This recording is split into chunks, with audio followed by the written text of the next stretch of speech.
All right. Cute baby snuggling pose for my gratitude post for today because it's dark and you can't see me anyways. So this is what your view would be if I was on the video, but it's too dark because I'm in bed with my sweet baby and my other sweet baby girl and my other sweet baby boy. So here is Miss Lily with her favorite Lovey, which Callie has named my boob as Lily's favorite Lovey. She is totes adorbs. So, first thing I am so grateful for. I am like super proud of myself. It just finally hit today. It's been a week since I kicked my dad out of the house.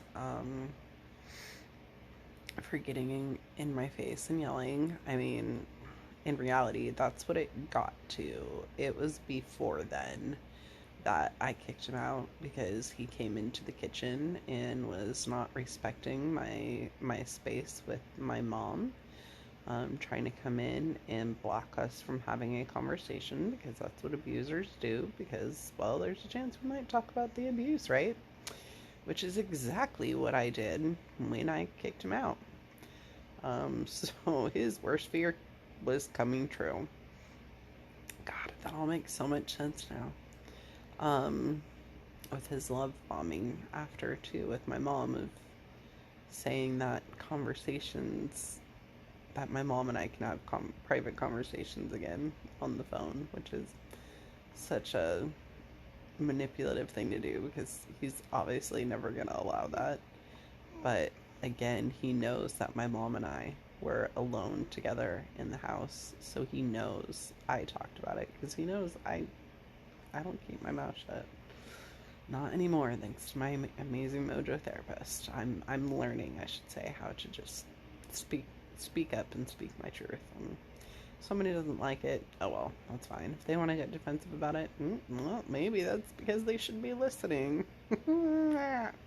Anyways, I am so grateful that I was strong enough, and it's like really hitting me a week later how proud I am of myself for kicking my dad out of the house. And that's what I was saying, is I told him that he needed to go in the other room, and he refused to do it because I said, Mom and I are talking, like, you need to go in the other room, and he refused to do it. And that's why I followed exactly what I said I would do. I said I would provide a friendly reminder, and he continued to refuse to leave the room. And so that's when I said, all right, you need to leave. And then he turned around and started screaming in my face when I told him he needed to leave my house. And he got in my face yelling, and I said, get out, I'm calling the police. So I'm just so proud of myself for doing that. And I'm so grateful that I've come this far over the last mostly couple years, like since I've actually started working on stuff with my therapist, of saying no more. But honestly, 3 years ago when I first kicked Dave out of the house, like, I am so proud of myself for getting there and for getting myself out of the swirl and getting myself out of the abuse and me and the kids. And so I am actually grateful that the kids were there for it. I mean, it's always meant to be, right? Like, there's no question about it. I knew it was super scary for Callie, but I think her seeing me stand up for myself, like, she needed to see that. She needed me to stand up and say, no more. I won't take your yelling. Because today, so she had started confiding in me the other day that their eurythmy teacher yells at them. And I did not know that, obviously. I mean, how would I? Don't go to school. But she started to tell me, and I'm so grateful that she spoke. She felt comfortable opening up and telling me this. Like, I'm so grateful I can be her safe space for opening up. So I'm super grateful for that. I'm super grateful that I can be that safe space.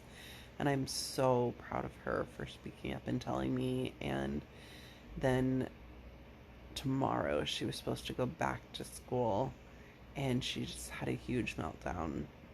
And again, it was because I wasn't listening. I guess I didn't realize just how bad things were. Um, she's scared to go back, and Mondays is Eurythmy, and she doesn't want to go back. She doesn't want to be there in that class because she's scared because the teacher yells at them. And I get that. And she shouldn't have to go to school scared. So I'm calling her out for tomorrow. And I'm just so grateful for her at 7 to speak up and say something to me. And yeah, like I said, I'm grateful to be her safe space, and I'm just grateful for a beautifully rainy Arizona day today. We just had such, I don't know, I would say a lazy day around the house, but we just had a chill. Like, we just had a day around the house. We didn't go anywhere. We didn't do anything. We just did fun stuff around the house, and basically a lot of nothing, which was nice. Callie did so many like crafts and watched on her phone, and Hobbs and I played that township game on the tablet, and he played with his Magnetiles. And what else did we do?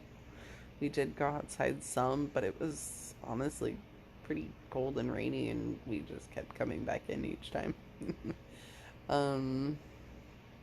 And I read some of the Prince Caspian book, the second book in the Narnia series, which is just so cool. Like another grateful one that I am for that landing in my lap. And I know the universe is encouraging me to read more too, and just reminding myself how much I love to read. I love the Harry Potter series. I love the Twilight series. And again, I got away from that stuff. I would read the Janet Ivanovich,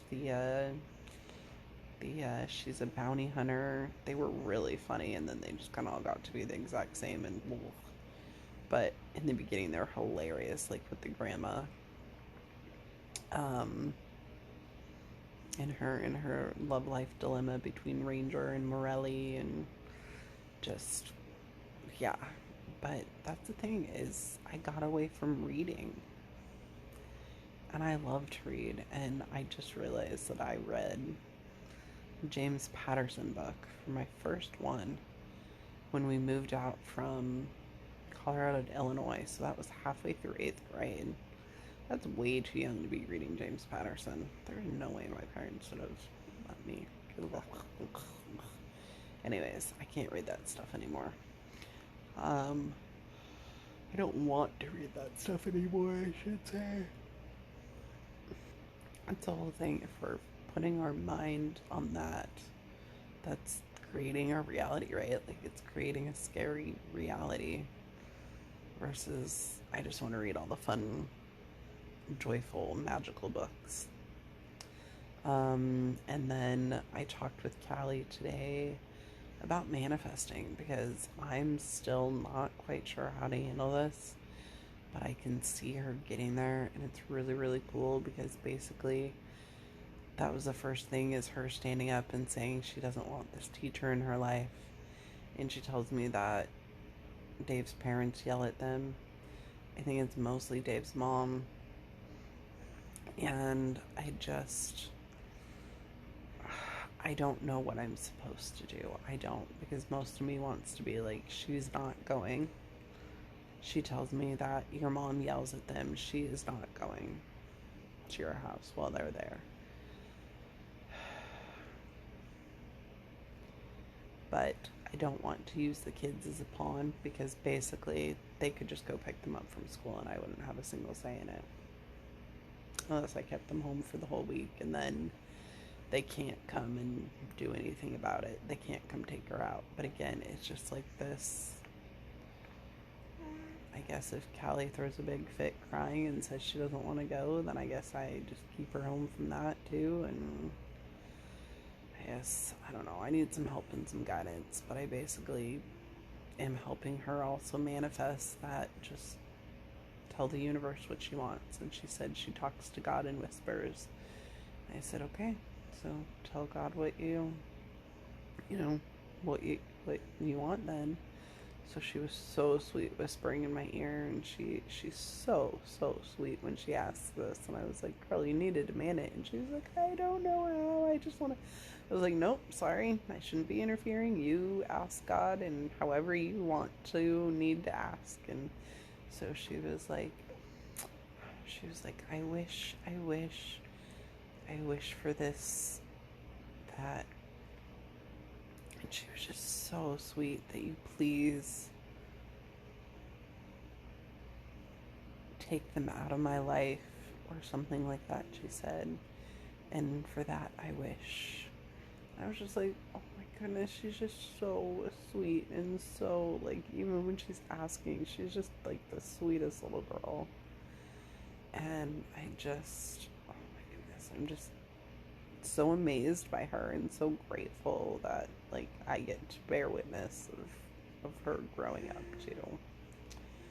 Um, and it was just such a good day with them.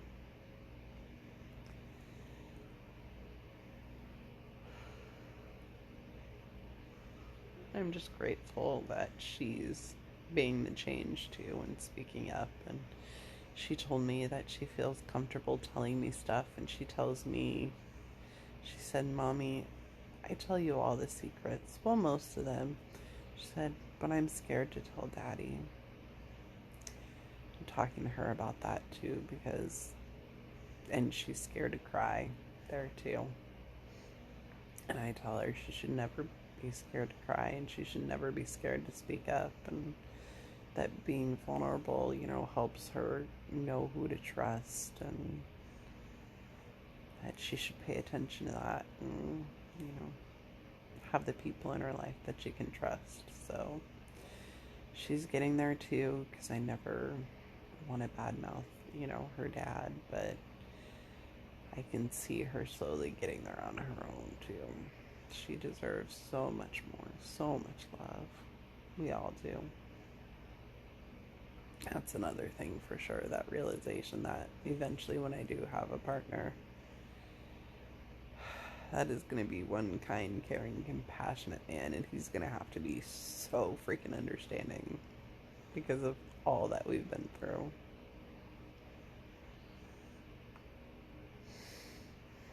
All right, that is my wonderful gratitude post for today, and I'm going to go enjoy some baby snuggles.